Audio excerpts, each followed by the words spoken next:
సంసారం చేస్తుంది, BRS party కన్ను కొడుతున్నది ఎంఐఎం పార్టీ.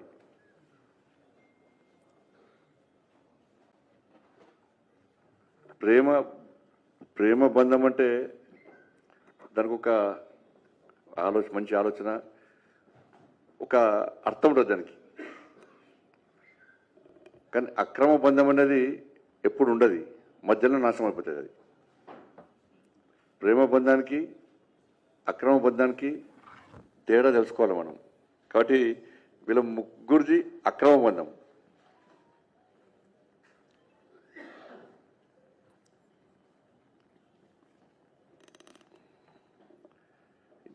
రేవంత్ రెడ్డి గారు అన్నారు చాలాసార్లు మరి ఫెవికాల్ బంధం అని.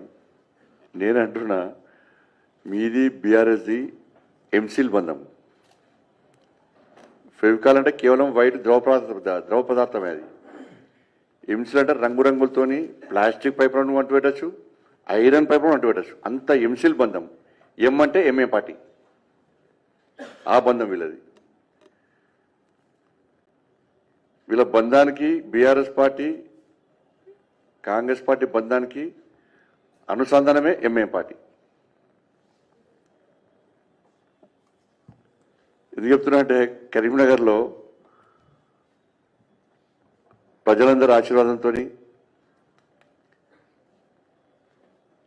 నరేంద్ర మోడీ గారి యొక్క ఆశీర్వాదంతో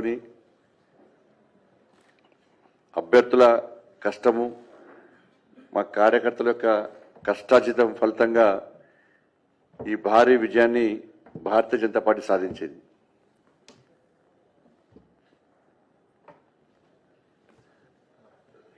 ఈ సందర్భంగా మమ్మల్ని ఆశీర్వదించినటువంటి కరీంనగర్ కార్పొరేషన్ ప్రజలకు,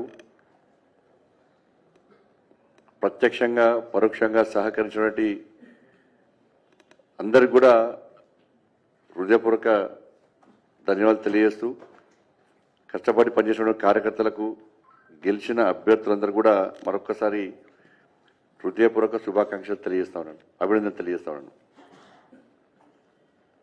మేము కరీంనగర్లో ఒక లక్ష్యాన్ని ఎంచుకొని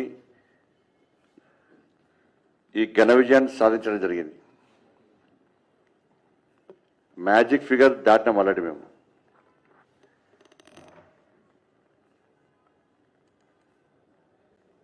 వాళ్ళందరూ కూడా భారతీయ జనతా పార్టీకి మద్దతు తెలపడానికి చాలామంది ఇండిపెండెంట్ కూడా పార్టీలో చేరిన విషయం మీ అందరూ తెలిసిందే. కానీ ఈ పరిస్థితిలో వాళ్ళు మొత్తం తిప్పి కొడితే 23 వాళ్ళవి. కాంగ్రెస్, బీఆర్ఎస్, ఎంఐఎం మాదేమో మ్యాజిక్ ఫిగర్ దాటింది మాది. ఈ టైంలో ఎట్టి బస్సులో భారతీయ జనతా పార్టీని మేయర్ కానివ్వద్దు అని చెప్పి ఈ 3 పార్టీలు ఒకటైనాయి. మేము గతం నుంచి చెప్తూనే ఉన్నాం, బీఆర్ఎస్ కాంగ్రెస్ ఒక్కటే, ఈ 2 పార్టీలు ఒక్కటే అని చెప్పి మొదటి నుంచి మేము ముత్తుకుంటూనే ఉన్నాం. ఇలా కరీంనగర్ వేదికగా ఈ బండారం బయటపడబోతున్నది. వీళ్ళ చిల్లర రాజకీయాలు, వీళ్ళ కుట్రలు, వీళ్ళ కుతంత్రాలన్నీ కూడా కరీంనగర్ వేదికగా బయటపడబోతున్నాయి. వీళ్ళ దిగజాడు రాజకీయాలు ప్రజలు గమనిస్తున్నారు. ఇలా బీఆర్ఎస్ పార్టీ, కాంగ్రెస్ పార్టీ ఈ 2 పార్టీల నాయకులు రహస్య చర్చలు కాదు, బహిరంగ చర్చ జరుపుకుంటున్నారు కరీంనగర్లో. బీఆర్ఎస్ పార్టీ సాక్షాత్తు ఎమ్మెల్యే ఏమంటుందంటే, నాకు రాష్ట్ర ముఖ్యమంత్రి గారు ఫోన్ చేశారు, బీజేపీని అడ్డుకుందాం, మన కాంగ్రెస్తో కల్వాస్ వస్తుందని చెప్పి బహిరంగంగా చెప్పే పరిస్థితి వాళ్ళ కార్పొరేటర్లకు, గెలిచిన కార్పొరేటర్లకు. కాంగ్రెస్ పార్టీ నాయకులు మేము బీఆర్ఎస్తో మాట్లాడాం, బీఆర్ఎస్ మాకు సపోర్ట్ ఇస్తున్నది, మళ్ళా దాడుకుంటారనే కాంగ్రెస్ పార్టీ మేరని వీళ్ళు అంటున్నారు, బీఆర్ఎస్ పార్టీకి మేరు ఇస్తారని వాళ్ళు అంటున్నారు. ఇందులో ఏమేం పాట చెప్తున్నది, మీరు ఇద్దరు ఉంటాడుకోకూరి మేయర్ మాకేరని వాళ్ళు అంటున్నారు. కాబట్టి వీళ్ళ యొక్క లాలూచితనం ఇవాళ కరీంనగర్ వేదికగా బహిర్గతమైంది. 3 పార్టీలు ఒకటన్నాయి. ఇలా ఎంఏఎం పార్టీ 8 సీట్ల నుంచి దాదాపు 3 సీట్లకు వచ్చింది. ఇలా బీఆర్ఎస్ కాంగ్రెస్ పార్టీ కలిసి కరీంనగర్లో మీరు ఏ విధంగా మేయర్ను సాధిస్తారో చెప్పాలి. మీకున్న సంఖ్య ఎంత, మీరు ఎట్లయితారు? ఎక్స్ అఫీషియో అన్నారు, ఎన్నికల కమిషన్ క్లారిటీ ఇచ్చింది. మా పార్టీ క్యాండిడేట్ కూడా ఫోన్ చేసి ఇన్ని లక్షలు ఇస్తాం, ఇన్ని కోట్లు ఇస్తాం, మీరు రండి అంటే ఛీ పో మీ బతుకు ఇంకా బతుకు బాగా మారదా, గీదే బిచ్చ బతుకా మీద అని చెప్పి మా వాళ్ళు తిడుతున్నారు కాంగ్రెస్ వాళ్ళను. గీ బతుకా మీది, గీ ఎంగిల్ బతుకా ఇంకా మీది, ఇంకా మారరా అని చెప్పి మా అభ్యర్థులు చీత్తు అని తిడుతున్నారు కాంగ్రెస్ వాళ్ళను. కానీ అయినా సిగ్గొస్తలేదు వాళ్ళకు.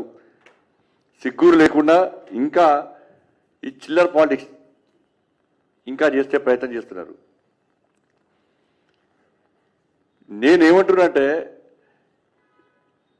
ఇది కరీంనగర్ స్థానికంగా నాయకులు తీసుకున్న నిర్ణయమా, బీఆర్ఎస్ పార్టీ అని కాంగ్రెస్ పార్టీ అని, లేదా కాంగ్రెస్ అధిష్టానం బీఆర్ఎస్ పార్టీ అధిష్టానం తీసుకున్న నిర్ణయమా? ఇది స్పష్టం చేయాలి. కరీంనగర్లో కలిసి ఉండాలి, మేయర్ వచ్చినా రాకుండా బీజేపీకి వ్యతిరేకంగా పనిచేయాలి అని తీసుకున్న నిర్ణయము ఈ 2 పార్టీల అధిష్టానం తీసుకున్న నిర్ణయమా, స్థానిక కాంగ్రెస్ బీఆర్ఎస్ పార్టీ తీసుకున్న నిర్ణయమా? ఇది కాదు అని ఖండన ఇస్తారు, ఇది తప్పు అని చెప్పి కాంగ్రెస్ బీఆర్ఎస్ ఇస్తారు. వాస్తవం, బీఆర్ఎస్ పార్టీ నాయకులు మాట్లాడే విషయం స్పష్టం చేస్తున్నాం. మేము బీఆర్ఎస్ పార్టీ నాయకులు మాట్లాడే విషయం స్పష్టం చేస్తున్నాం. కాంగ్రెస్ పార్టీ నాయకులు మాట్లాడే విషయం కూడా మీకు పత్రికాముఖంగా తెలియజేస్తున్నాం. మేము